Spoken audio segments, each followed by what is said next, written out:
கிறிஸ்துவுக்குள் மிகவும் பிரியமான தேவனுடைய பிள்ளைகளே, இந்த காலை நேரத்திலே உங்களை சந்திப்பதிலே மிகுந்த மகிழ்ச்சி அடைகிறேன்.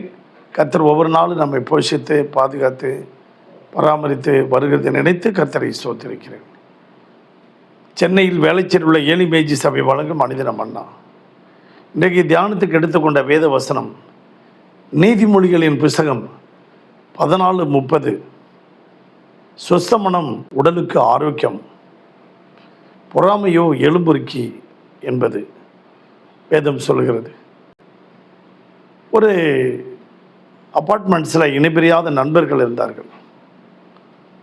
மதன் என்கின்ற ஒரு சகோதரனும் மணி என்கின்ற ஒரு சகோதரனும் இணைபிரியாத நண்பர்கள்.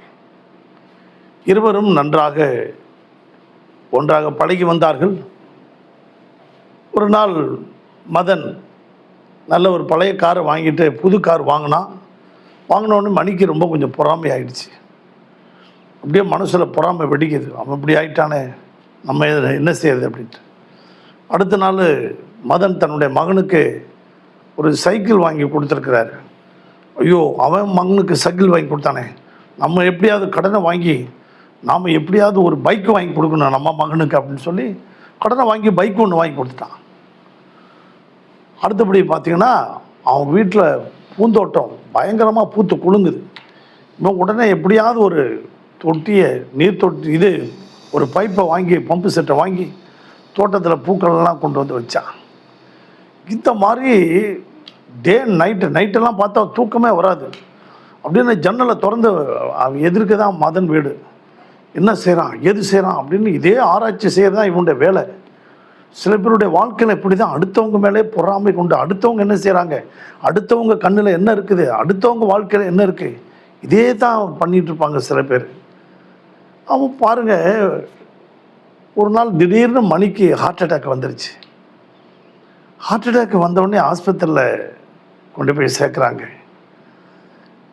அங்கே சேர்த்த உடனே பார்த்திங்கன்னா டாக்டர் செக் பண்ணிவிட்டு, உங்களுக்கு வேறு ஒன்றும் இல்லை சார், ஸ்ட்ரெஸ்ஸு அதிகமாகிடுச்சு, மன அழுத்தம் அதிகமாகிடுச்சு சார். இந்த மன அழுத்தம் அதிகமானதுனால இந்த கார்போ என்கின்ற ஒரு செல்லு அதிகமாக அந்த ஹார்மோன் அதிகமாக சுரக்க ஆரம்பிச்சிருச்சு. சுரக்க ஆரம்பித்ததுனால இதனால் உடம்பில் என்ன ஆயிடுச்சுன்னா அவங்களுக்கு செரிமானம் பாதிப்பு ஏற்படுது, அப்புறம் ஆரோக்கியம் குறைஞ்சிடுது. இதனால் அந்த பொறாமையினால் உடம்பு எல்லாமே பாதிக்கப்பட்டுப்படுது, எல்லா உடல் உறுப்புகளும். உடனே இதை கேள்விப்பட்ட மதன் ஓடி வந்து, மணி என்னாச்சுப்பா, ஏன் இப்படி ஆயிடுச்சு, உனக்கு நல்லா தானே இருந்த அப்படின்ட்டு அவனை ரொம்ப அன்போடு விசாரித்தான். ரொம்ப அன்போடு எவ்வளோ அருமையாக விசாரித்தோடனே அவன் மனக்கசந்து அழுதான். அப்படியே மணி, வாழ்க்கையே ஒரு வாழ்க்கை தான்ப்பா, அதை வீணாக்கிடக்கூடாதுப்பா அப்படின்னு சொல்லி அழுதான்.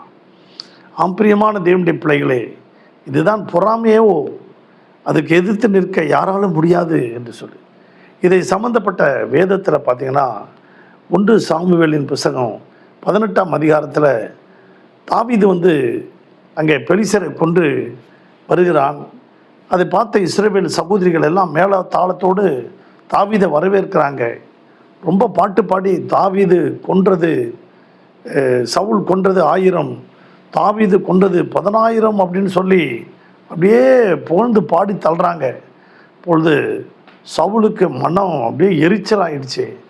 அவன் மேலே தினம் காய்மகாரம் பண்ண ஆரம்பிச்சிட்டான். 19ஆம் அதிகாரத்துக்கு போகும்போது தாவீதை எப்படியாவது கொலை பண்ணணும்னு நினைக்கிறான். அருமையான தேவனுடைய பிள்ளைகளை, 24ஆம் அதிகாரம் வரும்போது, 1 சாமுவேல் 24ஆம் அதிகாரம் வரும்போது, சவுல் ஒரு இடத்துல இந்த மலஜலாதி கழிக்க போன இடத்துல அவனுடைய சொம்பு ஈட்டியெல்லாம் வச்சுருந்தான்.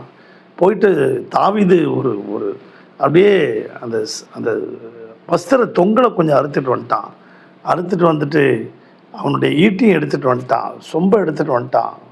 ஒரு நாள் அந்த நேரத்தில் தாவீது சவுலை பார்த்து கூப்பிட்றான், ராஜாவே அப்படிங்கிறான். அவன் திரும்பி பார்த்து அவன் அப்படியே, மகனே அப்படிங்கிறான், நீ என்னை பார்க்கல நீதிமான் அப்படின்னு சொல்லுகிறான் சவுல்.